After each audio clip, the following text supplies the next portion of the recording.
One of the flagship new modes of Halo Infinite Season 2 is Last Spartan Standing. I want to talk about that mode specifically today in my video. And I want to talk about it because it's really kind of the entry point into what could potentially be a Battle Royale light for Halo. I'm showing here that I have gone through all of the challenges, and after just a few more matches, I will have completed the interference event as well as the weekly challenge to get the new stance. So I come from a place of somebody who has played a lot of this over the last few days, doing all the challenges, whether it be back whacks or melees or headshots, just completing through all of the various events. And I think it's okay. I think it needs some work, but I think it's an interesting concept. I think, unfortunately, with all things 343 Industries, particularly with Halo Infinite, 343's response time is probably going to be a lot slower than we want it to be.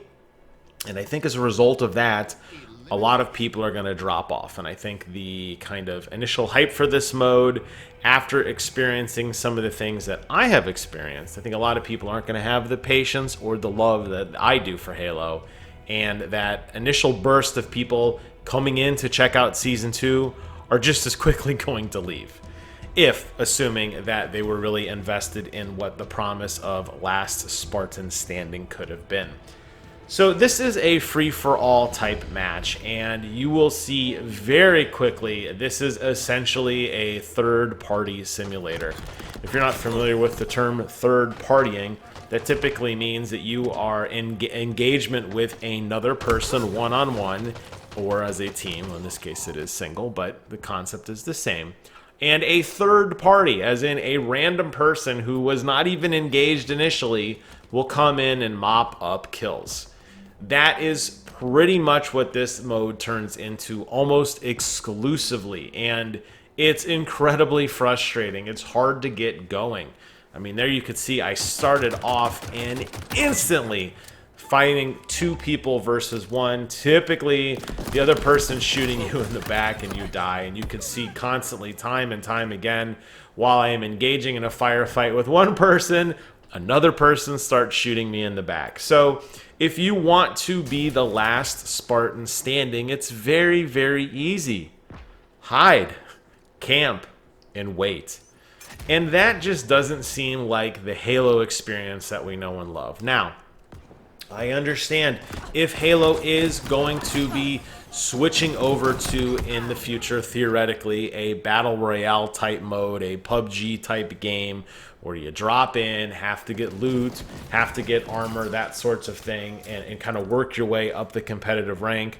I can 100% absolutely understand camping is a big part of that.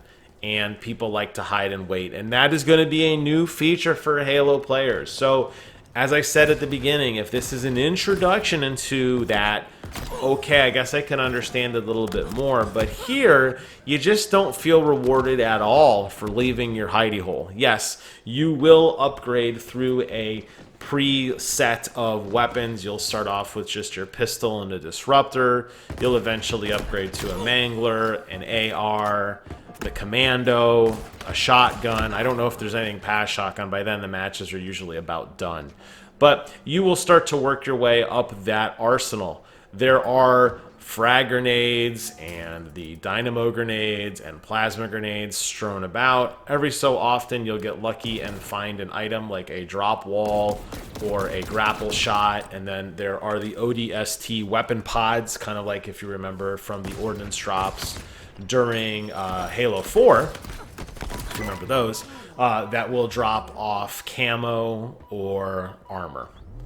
And that's pretty much this mode in a nutshell. Now, it is fun because it is a very large and very cool map. There's tons of places to gather cover and to hide and to flank enemies and places to kind of navigate around the world. But as you saw there, it's very easy to get knocked out very rapidly if you're playing aggressively. Now, Halo is, or 343 has said, listen, we are not going to punish you for leaving the game early. We're not going to do what we have, that early quitter penalty that you sometimes will get, those, 1 minute or like 5 minute bans that you've seen on the Master Chief Collection.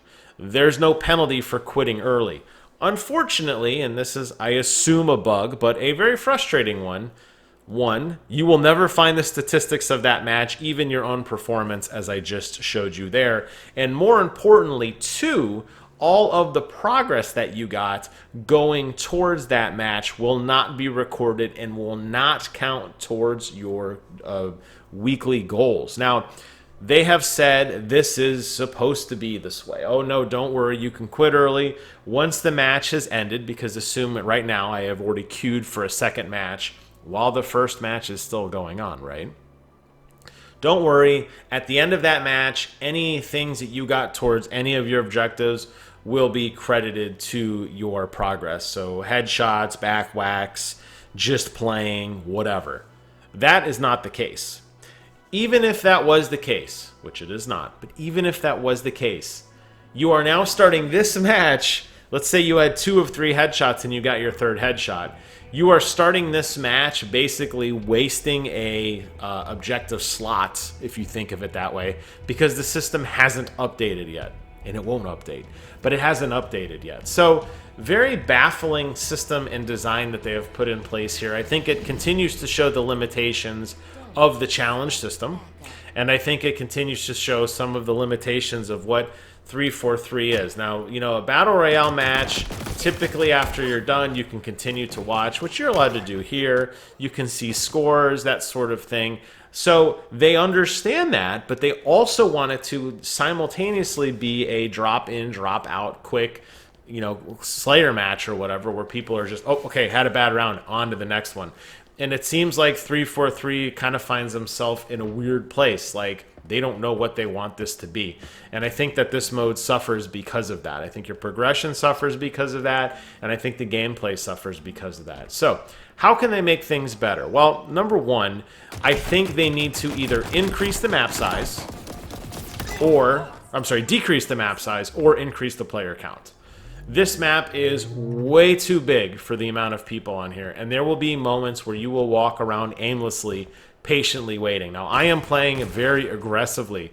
I am really listening to my sound here. I am actively chasing footsteps. I am actively chasing gunfire. One, because I want to put on some content for you guys, but two, I want to get through my matches. I want to get through everything. Again, since I quit early, guess what? I actually don't get progression towards my match counts. I actually have to play these again, but I want to get into the action. I want to play some Halo, right? And it's hard to do that right now because the map is so sparse. To alleviate some of that, they have implemented the infamous wall of poop, the red ring of death, the smoke, the poison, the fog, whatever you want to call it, that will eventually, and I mean ever so eventually, begin to fill up the map. However, it is incredibly slow. And it is not dangerous at all. You can spend, I did the math on it. I want to say it's like 20 seconds outside of the wall, during which time your shield slowly tick down, then your health slowly ticks down, even in what they would consider kind of the final circle. So there's no progression of like, hey, you really need to get in the circle, let's get moving.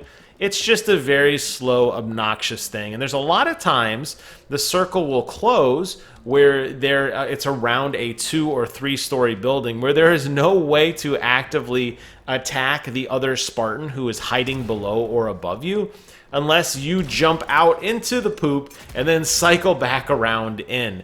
And it just shows that they haven't really kind of thought through a lot of these designs quite yet. The circle doesn't roam or rotate. There's no major penalty for that. So the sense of urgency to get on with the match does seem somewhat artificial. And for people who are hell-bent on winning, and I'm not really sure why, I mean, I guess maybe just for pride, but the people that are hell-bent on winning that kind of jammed the game up by hiding in the farthest corner of the map, just patiently waiting for their shot, does slow down the flow of the game if you want to wait until the end of the match to get your progression and your stats to count towards your goals and everything. So There needs to be some sense of urgency that's injected into this mode that there is not.